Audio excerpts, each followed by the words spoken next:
लेकिन असली झटका तब लगा जब उन्होंने वीडियो में दादी मां की बात सुनी। ये बच्चा मुझे बस स्टेशन पर मिला था। वही बस स्टेशन, वही तारीख, वही समय, वह जगह जहां सालों पहले उनका अपना बेटा खो गया था। उनकी आंखें भर आईं। इन सालों में पुलिस, प्राइवेट डिटेक्टिव, मीडिया सब कुछ आजमा लिया था, लेकिन कोई सुराग नहीं मिला। और आज इस वीडियो में उन्हें पहली बार उम्मीद की एक हल्की सी किरण दिखाई दी।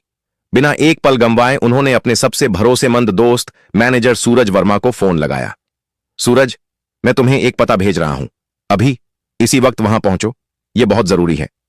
सूरज ने कोई सवाल नहीं किया, बैंक का काम वहीं छोड़ा और तुरंत उस पते की ओर निकल पड़े। जब सूरज वर्मा दादी मां की झुग्गी के सामने पहुंचे तो उनका दिल भर आया। एक छोटी सी झोपड़ी, अंदर बीमार दादी मां और राजू। सूरज ने बेहद नरमी से बात शुरू की। दादी मां ने कहा, मैं बस स्टेशन पर बैठी थी, तभी यह बच्चा रोता हुआ मेरे पास आया। नाम भी नहीं बता पा रहा था, बस रोए जा रहा था। दिल पसीज गया, मैं इसे छोड़ नहीं पाई। उन्होंने पुलिस में शिकायत भी की थी, लेकिन कोई नहीं आया। वक्त बीतता गया और अनजाने में ही राजू उनकी पूरी दुनिया बन गया। सारी बात सुनते ही सूरज वर्मा ने तुरंत विनोद मेहता को फोन किया। विनोद, हालात बहुत नाजुक हैं। दादी मां की तबीयत बेहद खराब है। एक पल की भी देरी जानलेवा हो सकती है। और हां, जो तारीख, समय और जगह तुमने बताई थी, सब कुछ बिल्कुल मेल खा रहा है।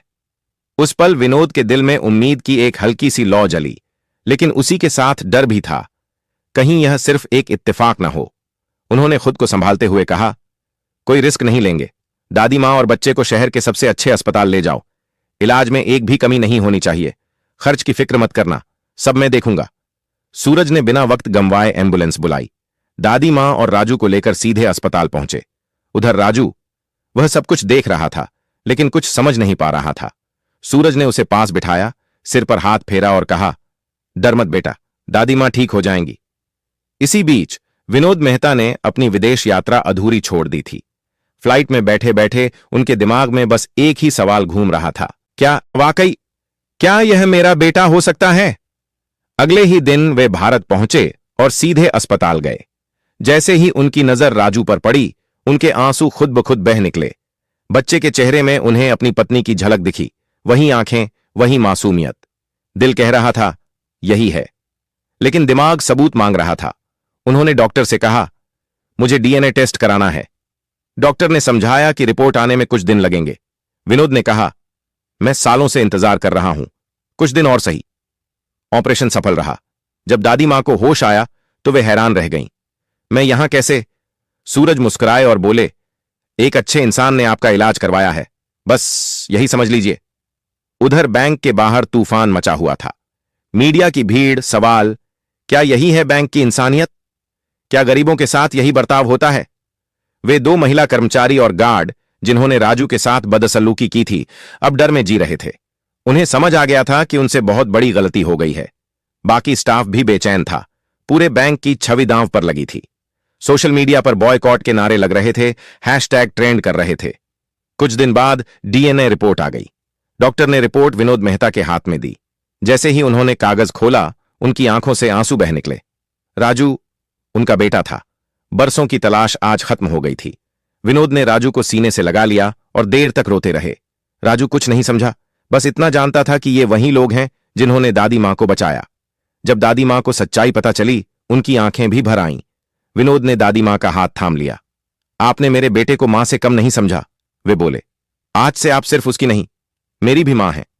और उसी पल विनोद मेहता ने दिल में एक और फैसला कर लिया। अब सिर्फ एक बेटे को नहीं, बल्कि इंसानियत को भी इंसाफ दिलाना है।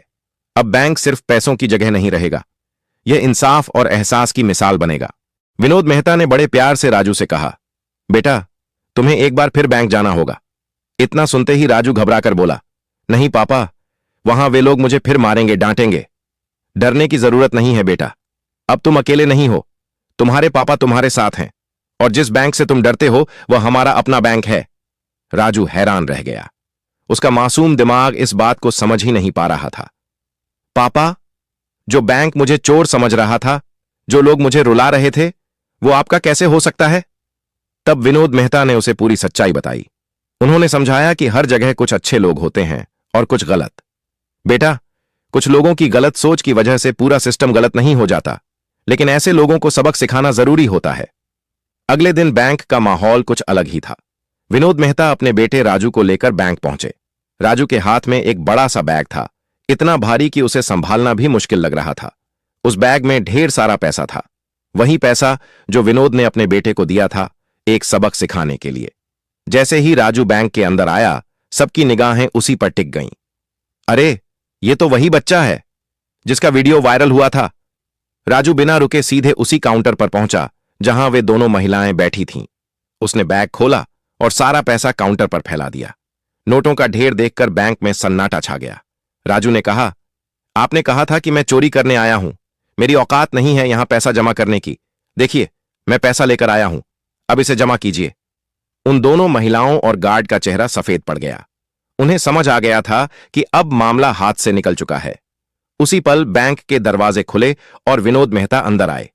सभी कर्मचारी ध्यान दें, विनोद मेहता ने सबके सामने ऐलान किया, यह बच्चा राजू मेरा बेटा है और जिन कर्मचारियों ने इसके साथ बदसलूकी की थी उन्हें इस पल से नौकरी से निकाला जाता है। उन्होंने सख्त लहजे में कहा, जो लोग एक मासूम बच्चे के साथ इंसानियत भूल सकते हैं वे हमारे बैंक में काम करने के लायक नहीं हैं। कर्मचारी एक दूसरे को देख रहे थे। जिसे वे गरीब बेसहारा बच्चा समझ रहे थे वह बैंक मालिक का बेटा निकला। उन्होंने सिक्योरिटी बुलवाई और उन तीनों को बैंक से बाहर निकलवा दिया। यह खबर आग की तरह फैल गई। बाहर खड़े रिपोर्टर्स और कैमरे सब कुछ रिकॉर्ड कर रहे थे। न्यूज चैनलों पर ब्रेकिंग न्यूज चलने लगी। वायरल वीडियो वाला बच्चा निकला बैंक मालिक का बेटा। सोशल मीडिया पर बहस छिड़ गई। कोई कह रहा था यह कर्मों का फल है, कोई बोला यह तो किस्मत का खेल है।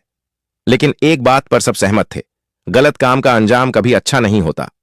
मैनेजर सूरज वर्मा की आंखें भर आई थीं। वे जानते थे कि विनोद ने अपने बेटे को खोकर कैसे कैसे दिन काटे थे। आज किस्मत ने उन्हें वो सब लौटा दिया था। विनोद मेहता ने एक बड़ा सुकून भरा घर लिया जहां तीनों चैन से रह सकें। राजू के लिए अच्छा स्कूल तय हुआ।